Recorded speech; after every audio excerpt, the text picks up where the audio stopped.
sama-sama tayong magiging sarakli.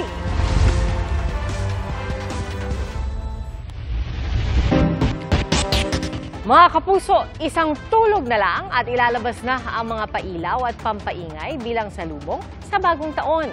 At ang ilang tindahan na paputok sa Bocaue, Bulacan, target daw na maubos ang mga paninda ngayong gabi. Saksi live, si Nico Wahe. Nico, kamusta ang bentahan?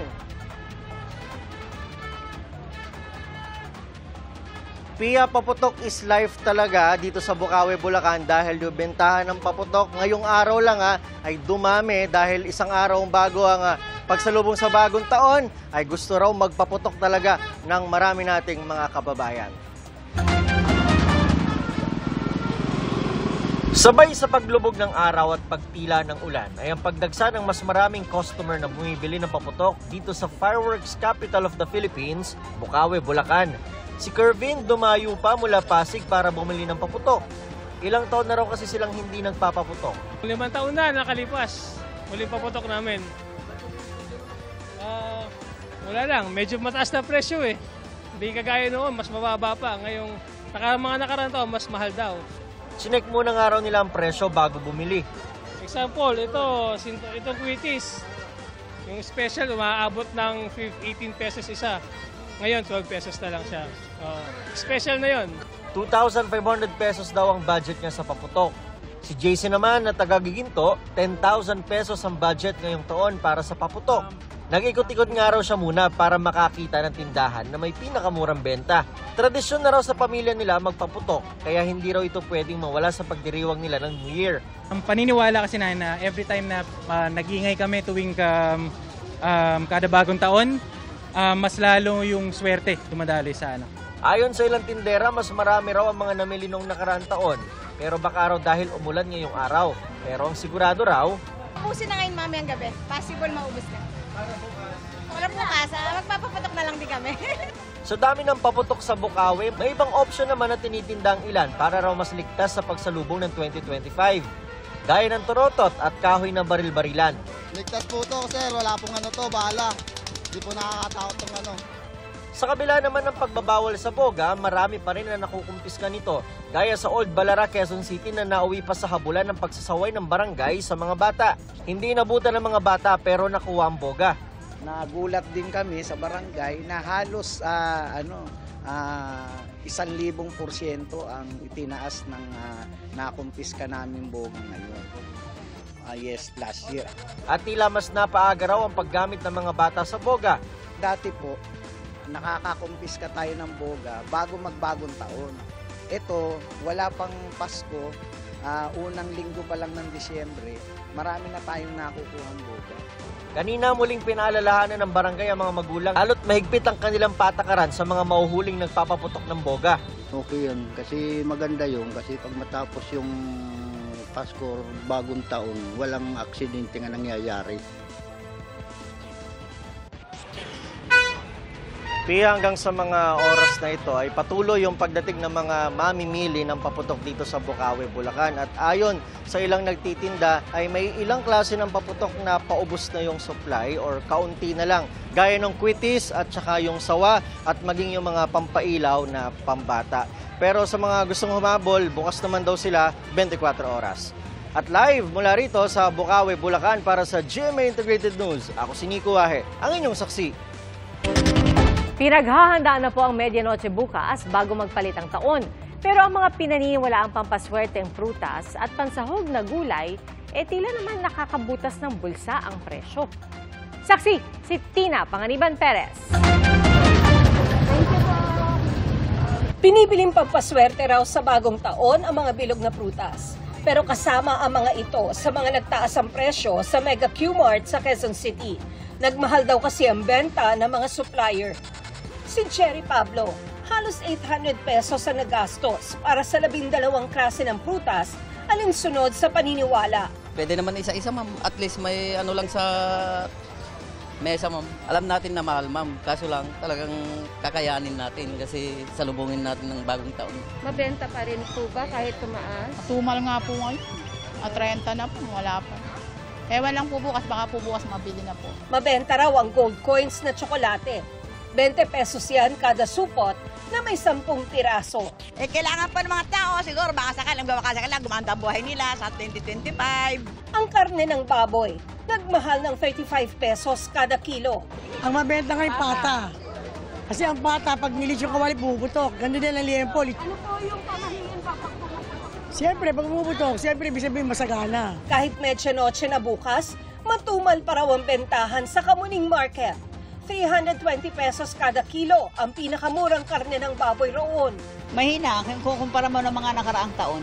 Mga 60% to 70% ang wala. Nakakabutas bulsa ang presyo ng ilang mga gulay. Kaya pa konti-konti ng bili ang ilang mamimili. Maraming mga mamimili ang nagugulat sa presyo ng ilang gulay ngayon. Halimbawa, itong bell pepper, 850 pesos ang isang kilo. Ang kamatis na laging sinasama sa mga ulam natin, essential sa panggisa, 300 pesos kada kilo. At ang sili, 1,300 pesos ang isang kilo. Kung gusto mo makatipid, yung supot na ganito, 20 pesos. Nagulat ka ba sa presyo? Medyo. Pero ina-expect ko na kasi holiday talagang mataas. Kaso para dito 480 na, 'di ba? Wala pa yung mismong main pangsahog pa lang. May mga namimili na rin kanina sa Laloma. Kahit bukas pa inaasahan ang dagsa ng mga mamimili. Para makatipid, ulo ng baboy ang binili ni Julie. Baka kasi bukas wala nang mabili. Kasi para sa kinabukasan, pwede mo siyang ilitsyon paksiw. Ang litsyon ito, nagtaas ng 1,000 hanggang 1,500 pesos kada baboy. Pero fully booked na sila para sa bagong taon. Mabili pa rin, ma'am. Tradisyon na kasi ng Pilipino yun na may litsyon sa pagkainan. Kahit na walang pera, sabi walang pera, pero pagdating na nilalabas ang pera. Pero babala nila sa mga customer, huwag basta-basta magtitiwala, lalo na sa mga online seller. Kasi maraming scam. Kahapon po na lumapit yung isang customer, bali nag-deposit sila through GCash. Tapos nung kino-confirm na po na hindi na po makontak yung seller. Bago matapos ang taon bukas, may pahabol namang rollback ang mga kumpanya ng langis. Tig 30 centavos ang tapya sa presyo sa kada litro ng diesel at gasolina. 90 centavos naman sa kada litro ng kerosene. Para sa GMA Integrated News, ako si Tina Panganiban Perez, ang inyong saksi. Halos 200 bilyong pisong halaga ng mga proyekto ang navito sa pinirmahang 2025 national budget ni Pangulong Bongbong Marcos. Pero nanatili ang kontrobersyal na pondo para sa AKAP o ayuda para sa kapos ang kita. Saksi, si Ivan Mayrina. Ang pinirmahang 2025 General Appropriations Act o pambansang budget para sa susunod na taon, 6.326 trilyon. Mas mababa ng 26 bilyon sa inaprobahang budget ang Bicameral Committee ng Senado at Kamara. Vinito kasi o hindi naprobahan ng Pangulo ang 26 billion pesos na halaga ng mga proyekto sa ilalim ng DPWH na idinagdag ng Kongreso sa ipinasa nilang bersyon. Gayon din ang 168 billion naman na bahagi ng unprogrammed appropriations. After an exhaustive and thorough review, we have directly vetoed over 194 billion worth of the line items that are not consistent with our program priorities. These include allocations for certain programs and projects of the Department of Public Works and Highways and those under the unprogrammed appropriations which increased by 300%. Sa pagtapyas ng pondo ng DPWH, mas malinaw na raw ngayon na pinakamalaki ang alokasyon ng pondo para sa sektor ng edukasyon ayon sa palasyo. Isa kasi ito sa mga puna sa ipinasang budget ng BICAM. Nalabag ito sa konstitusyon na nagsasabing dapat pinakamalaki ang budget para sa edukasyon. Sa isinabatas sa 6.326 trillion budget, 1.055 trillion o 16.69% ang para sa edukasyon, kasama ang pondo ng CHED, TESDA, mga state universities and colleges, at maging bahagi ng pondo para sa taas sahod ng mga guro at pagpapagawa ng mga classroom. May natapya sa mahigit 10 billion pesos para sa computerization program ng DepEd at hindi na rin naibalik.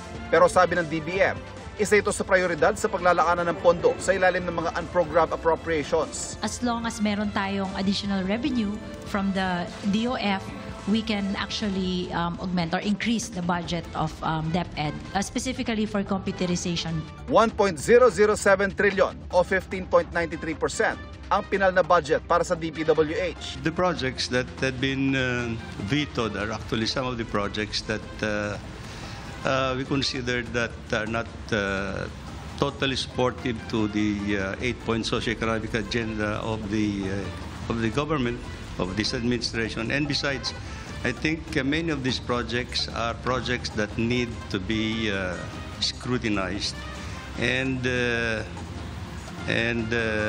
ready for implementation. These are some of the projects are not ready for implementation. Hindi na binito pero hinigpitan ng mga kondisyon sa paglalabas ng pondo para sa kontrobersyal na pondo ng AKAP o ayuda para sa kapusang kita na sakop ng DSWD, DOLE at NEDA na pinondohan ng 26 billion pesos. Binabatikos ito dahil hindi naman daw dapat dumaan sa mga kongresistang ayuda at magagamit lamang daw itong pork barrel nila. Kanino ba talaga mapupunta itong akap na ito? Yung serbisyo, dapat ay dagdag na sahod. Sa halip na sinasabi nila na madadagdagan ng ayuda yung mga workers. We can check that. Those people who notice that, they can complain. And then we will go to investigate. See, we cannot just, our law presumes good faith in everyone. All actions in good faith. Kung may bad faith kayo, that's when you come now. Yung kayong media or kayong mga tao na agree. Bukod sa AKAP, may 11 iba pang proyektong hihigpitan ang pagpapatupad. Ang zero subsidy sa PhilHealth na isa rin sa mga binatikos sa ipinasang budget ng BICAM, hindi na naibalik at nananatiling zero. Pero wala raw dapat ipagalala dahil hindi lang tuloy, kundi palalawakin pa raw ang serbisyo ng PhilHealth sa kabila ng zero subsidy ng gobyerno. Congress did that. Because the budget for the corporate operating budget of PhilHealth is sufficient. So they have reserve funds of roughly 280 billion. We in the Department of Finance next year, tututukan namin ang PhilHealth. We will make sure that we spend that budget better. Maybe we should concentrate on the top 10 illnesses. I don't think you have to increase 9,000 case rates. Tumaas naman ng 5.2 billion pesos ang budget ng Office of the President. Pero ito raw ay para sa pagsisimula ng paghahanda para sa pag-host ng ASEAN Summit ng Pilipinas sa 2026. Ang paglagda sa budget, sinibayan ng kilos protesta. Ayon sa Makabayan Block, dapat anila binito ito ng buo. Tokenism kasi yun eh. Lipat natin ito dito, lipat natin ito, dagdagan kunwari natin ito para hindi umangal yung mga tao. Kung magbibito ka lang ng ilang line items, ang kailangan niya ay repaso. Dapat na ginawa, ibinalik ito sa Kongreso para madagdagan ang mga pondo para sa serbisyong pampubliko at hindi para sa patronage, politics at pork barrel. Ang palasyo kumpiyansa raw sa budget na pinirmahan ng Pangulo. Pero aminadong hindi mapipigilan ang mga batikos dito. We are confident but we cannot prevent. If there will be challenges that will be mounted by any quarter, who might still find this present budget as approved worthy of the challenge.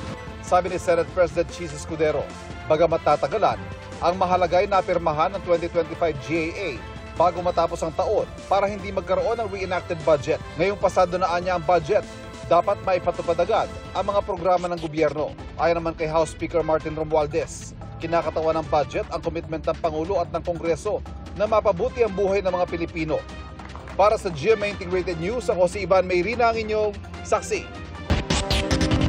Mga kapuso, walang bagyo pero maging handa dahil maulan ang bisperas at ang unang araw ng bagong taon sa ilang bahagi ng bansa. Sa inilabas na Special Weather Outlook ng Pag-asa, mataas ang tsansa ng ulan bukas sa Cagayan Valley, Aurora, Quezon at Bicol Region dahil sa shear line. ITCZ naman ang magpapaulan sa Visayas, Caraga at Mimaropa. May mga pag-ulan din dahil sa Amihan. At sa Metro Manila, may tsansa naman ng localized thunderstorms. Maulan pa rin ang unang araw ng 2025 sa ilang bahagi ng Northern at Central Luzon, Bicol Region, buong Visayas at Caraga Region. May tsansa ng matitinding ulan kaya maging alerto po sa banta ng baha o landslide. Posible rin ang kalat-kalat na ulan sa ibang panig ng bansa. At halos ganito rin ang ipinapakita na datos ng Metro Weather kung saan mas malaki ang posibilidad ng ulan bandang hapon.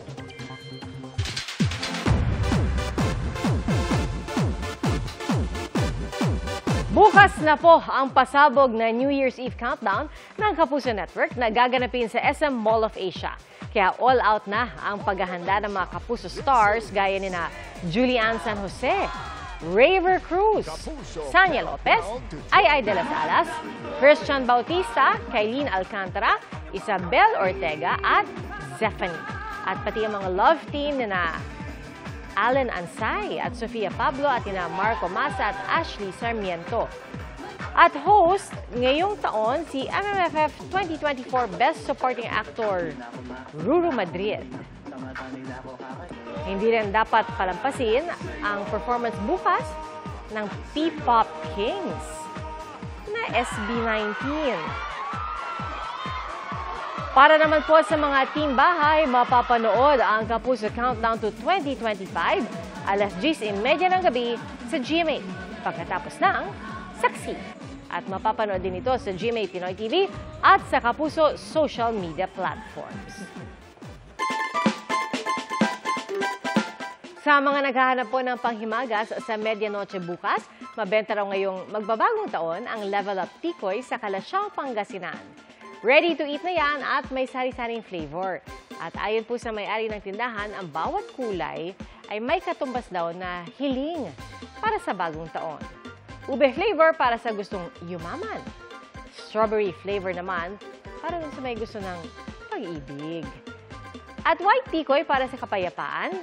Langka flavor para sa karunungan. At pandan flavor para sa kalusugan.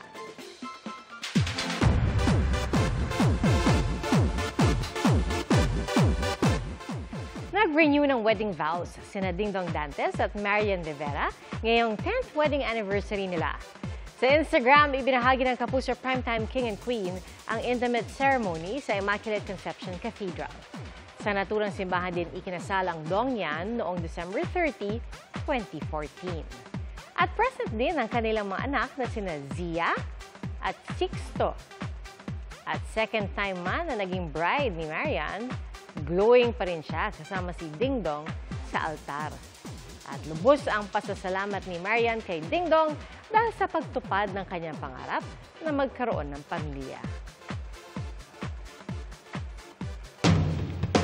Mga Kapuso, 2 araw na lang, 2025 na. Salamat po sa inyong pagsaksi. Ako si Pia Arcangel para sa mas malaki misyon at sa mas malawak na paglilingkod sa bayan. Mula sa GMA Integrated News, ang News Authority ng Filipino. Hanggang bukas, sama-sama po tayong magiging saksi!